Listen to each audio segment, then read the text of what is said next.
नमस्कार। पिछले वाले ई लेक्चर में हम लोग अम्बेडकर के आर्थिक विचारों के बारे में चर्चा कर रहे थे और उसके अंतर्गत हम लोगों ने डॉक्टर अम्बेडकर का जीवन परिचय के बारे में बात की। साथ ही हमने अम्बेडकर के द्वारा जो कृतियाँ लिखी गई थी उनके बारे में चर्चा की और उनके द्वारा दिए गए आर्थिक विचार मुख्य रूप से कृषि व्यवस्था से संबंधित विचारों पर चर्चा कर रहे थे। आज हम डॉक्टर अम्बेडकर को ही आगे बढ़ाते हुए उनके द्वारा औद्योगिकरण के ऊपर दिए गए विचारों का अध्ययन करेंगे। तो हम जानते हैं कि अम्बेडकर सभी उद्योगों के राष्ट्रीयकरण के पक्ष में नहीं थे। वे केवल महत्वपूर्ण उद्योगों का ही स्वामित्व और कार्यप्रणाली राज्य के अधीन करने के पक्ष में थे। वे यह भी सुझाव देते थे कि जो उद्योग महत्वपूर्ण उद्योग नहीं है परंतु मूल उद्योग है, उन्हें या तो राज्य चलाए या राज्य द्वारा स्थापित निगम संचालित करे। उनका विचार था कि वास्तव में मूलभूत उद्योगों का राष्ट्रीयकरण भारतीय समाज के गरीबों और कमजोर वर्गों के हितों के संवर्धन व सुरक्षा के लिए सहायक है। यहाँ यह ध्यान देने योग्य बात है कि डॉक्टर अम्बेडकर ने कभी भी निजी क्षेत्र का विरोध नहीं किया। उनका यह निश्चित मत था कि मूलभूत उद्योगों के अतिरिक्त उत्पादन के कुछ क्षेत्र निजी उद्यमियों के स्वामित्व में होने चाहिए। कहने का तात्पर्य हुआ कि डॉक्टर अम्बेडकर का मत था कि महत्वपूर्ण जो उद्योग हैं उनका स्वामित्व और उनका कार्य राज्य के अधीन होना चाहिए, अर्थात उनकी देखरेख राज्य के द्वारा की जाए। ये उनका विचार था। साथ ही वो ये भी मानते थे कि कुछ उद्योगों को निजी क्षेत्र में भी दिया जा सकता है, परंतु साथ ही साथ उन्होंने इस बात पर भी जोर दिया कि निजी उद्यमियों को समाज के बड़े हितों का ध्यान रखना होगा। सरकार को स्वयं यह निश्चित करना होगा कि कौन से उद्योग राज्य के द्वारा चलाए जाएं या निजी क्षेत्र के द्वारा, या निजी क्षेत्र तथा राज्य दोनों के नियंत्रण में हो। कहने का तात्पर्य यह है कि डॉक्टर अम्बेडकर ये चाहते थे कि कौन से उद्योगों को सरकार चलाए, कौन से उद्योगों को निजी स्वामित्व वाले व्यक्ति चलाए और कौन से उद्योगों को राज्य और निजी दोनों मिलकर के चलाए।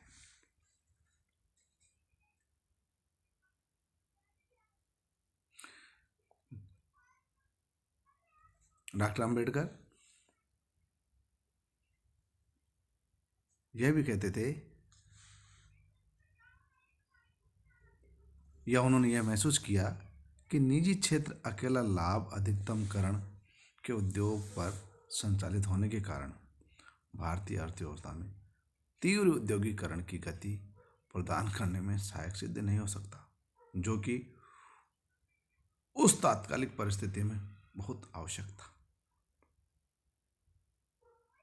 डॉक्टर अम्बेडकर का यह मानना था कि देश की भारतीय अर्थव्यवस्था गरीबों का हित नहीं कर सकती, क्योंकि पूंजीपति तथा जमींदार पिछड़ों का शोषण करते हैं।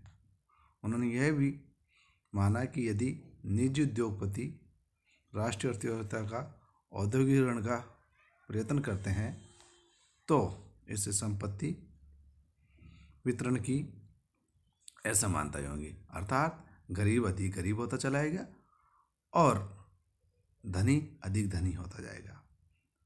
कहने का मतलब यह हुआ कि पूंजीपति और गरीबों के मध्य खाई बढ़ती चली जाएगी, क्योंकि निजी स्वामित्व में मजदूरों का शोषण बढ़ेगा तथा इसके साथ साथ पूंजीवादी अर्थव्यवस्था की अन्य बुराइयां भी जन्म लेंगी।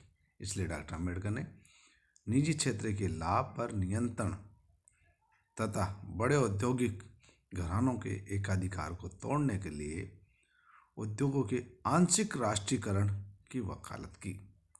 ऐसा सोचते समय उनके मस्तिष्क में श्रमिकों की दयनीय स्थिति सामने थी तथा वे औद्योगिकरण एवं खेती का पुनर्गठन कर श्रमिकों के जीवन स्तर में सुधार व गरीबी तथा अल्पसंख्यकों की सहायतार्थ राष्ट्रीय अर्थव्यवस्था को तीव्र गति से आगे बढ़ाना चाहते थे। कहने का तात्पर्य यह है कि वो उस परिस्थिति में अधिकतर सार्वजनिक उपक्रमों की वकालत कर रहे थे। डॉक्टर अम्बेडकर ने अनुसूचित जाति परिसंघ के 1952 के घोषणा पत्र में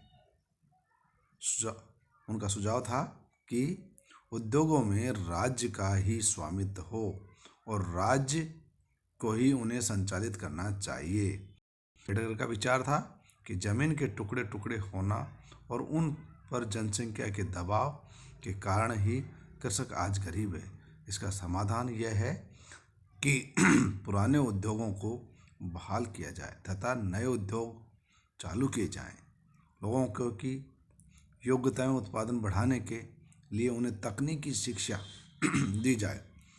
जहां आवश्यकता हो वहां उद्योग सरकार की मलकियत हो या सरकार के प्रबंध अधीन चलाए जाएं। अम्बेडकर द्वारा गठित पार्टी आज़ाद मजदूर पार्टी 1939 का विचार था कि मजदूरों की भर्ती, नियुक्ति और तरक्की तथा उनका कार्य समय निश्चित करने, उचित पारिश्रमिक, सवैतनिक अवकाश एवं साफ सुथरे निवास का प्रबंध हो।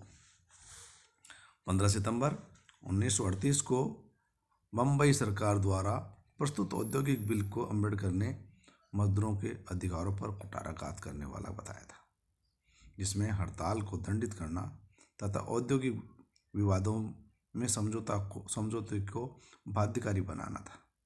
अम्बेडकर का कहना था कि 10, 20 या 100, 200 जितने भी लोग चाहें एक साथ मिलकर हड़ताल करें, कानूनी तौर पर कोई अंतर नहीं पड़ता। सत्ताधारी टोले की ओर से यह कहना कि मजदूरों द्वारा सामूहिक हड़ताल षड्यंत्र है, गलत और निराधार है। मालिक मजदूर संबंधों के बारे में अम्बेडकर के निम्न विचार रहे। हड़ताल को दंडित करना मजदूरों को गुलामी की अवस्था की ओर धकेलना होता है।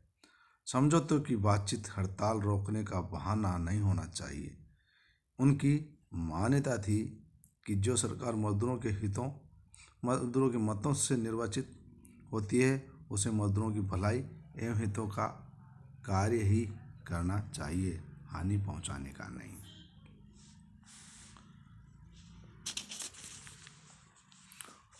उद्योगों में शांति के लिए मजदूरों को मालिक की जंजीर से नहीं बांधा जाना चाहिए।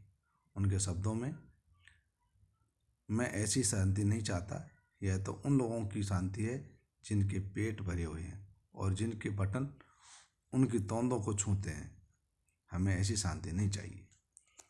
अम्बेडकर ने भारत के तेजी के साथ औद्योगिकरण के लिए राज्य समाजवाद को अत्यावश्यक माना। उनके मत में व्यक्तिगत व्यापार और उद्योग ऐसा नहीं कर सकते। अम्बेडकर के औद्योगिकरण संबंधी विचार उनकी पुस्तक स्टेट्स एंड माइनॉरिटीज में इस प्रकार से हैं। जो उद्योग साधन उद्योग हैं अथवा जो साधन उद्योग घोषित कर दिए जाएं वे राज्य की संपत्ति होंगे और सरकार की ओर से चलाए जाएंगे। जो उद्योग साधन उद्योग नहीं है परंतु मूल उद्योग हैं वे राज्य की संपत्ति होंगे और उन्हें सरकार चलाएगी। बीमा राज्य के एक अधिकार में होगा और प्रत्येक नागरिक को विवश किया जाएगा कि वह अपने पारिश्रमिक के अनुसार जैसे कि कानून द्वारा निश्चित किया जाए जीवन बीमा करवाएगा। कृषि राज्य उद्योग होगा। सरकार व्यक्तिगत पुरुषों से ऐसे उद्योग बीमे और कृषि भूमियों के समुच्चय अधिकार प्राप्त कर लेगी। उन्होंने आगे लिखा कि व्यक्तिगत स्वतंत्रता और समाज के ढांचे की रूपरेखा के मध्य कईयों को कोई संबंध दृष्टिगोचर नहीं होता, परंतु इन दोनों के बीच में घनिष्ठ संबंध है। यदि निम्नलिखित विचारों को समक्ष रखा जाए तो यह भली भांति दृष्टिगत होता है। व्यक्ति स्वयं में एक अंत है। व्यक्ति के कुछ ऐसे उससे पृथक न किए जाने वाले अधिकार हैं जिन्हें विधान की अनिवार्यता गारंटी करना चाहिए। व्यक्ति को किसी सुविधा की प्राप्ति के कारण अपने किसी मौलिक अधिकार को छोड़ने के लिए विवश नहीं किया जाना चाहिए। राज्य व्यक्तिगत पुरुषों को ऐसी शक्ति प्रदान नहीं करेगा जिससे वह दूसरों पर शासन करे। अम्बेडकर के उपयुक्त विचारों से यह मत व्यक्त होता है कि वे उद्योगों के निजी हाथों में सौंपे जाने के विरुद्ध थे, क्योंकि इसमें ऐसी ही असमानताएं उत्पन्न होंगी जैसी निजी पूंजीवाद ने यूरोप में उत्पन्न की। अम्बेडकर ने मजदूरों के संगठन और उनकी भलाई को एक निश्चित और ऐतिहासिक दिशा दी। इस संबंध में उनके विचार उनके द्वारा प्रस्तुत किए गए बिलों एवं प्रयासों से प्रकट होते हैं। तो इस तरह से डॉक्टर भीमराव अम्बेडकर ने मजदूरों के लिए या उद्योगों के लिए बहुत सी बातें कही।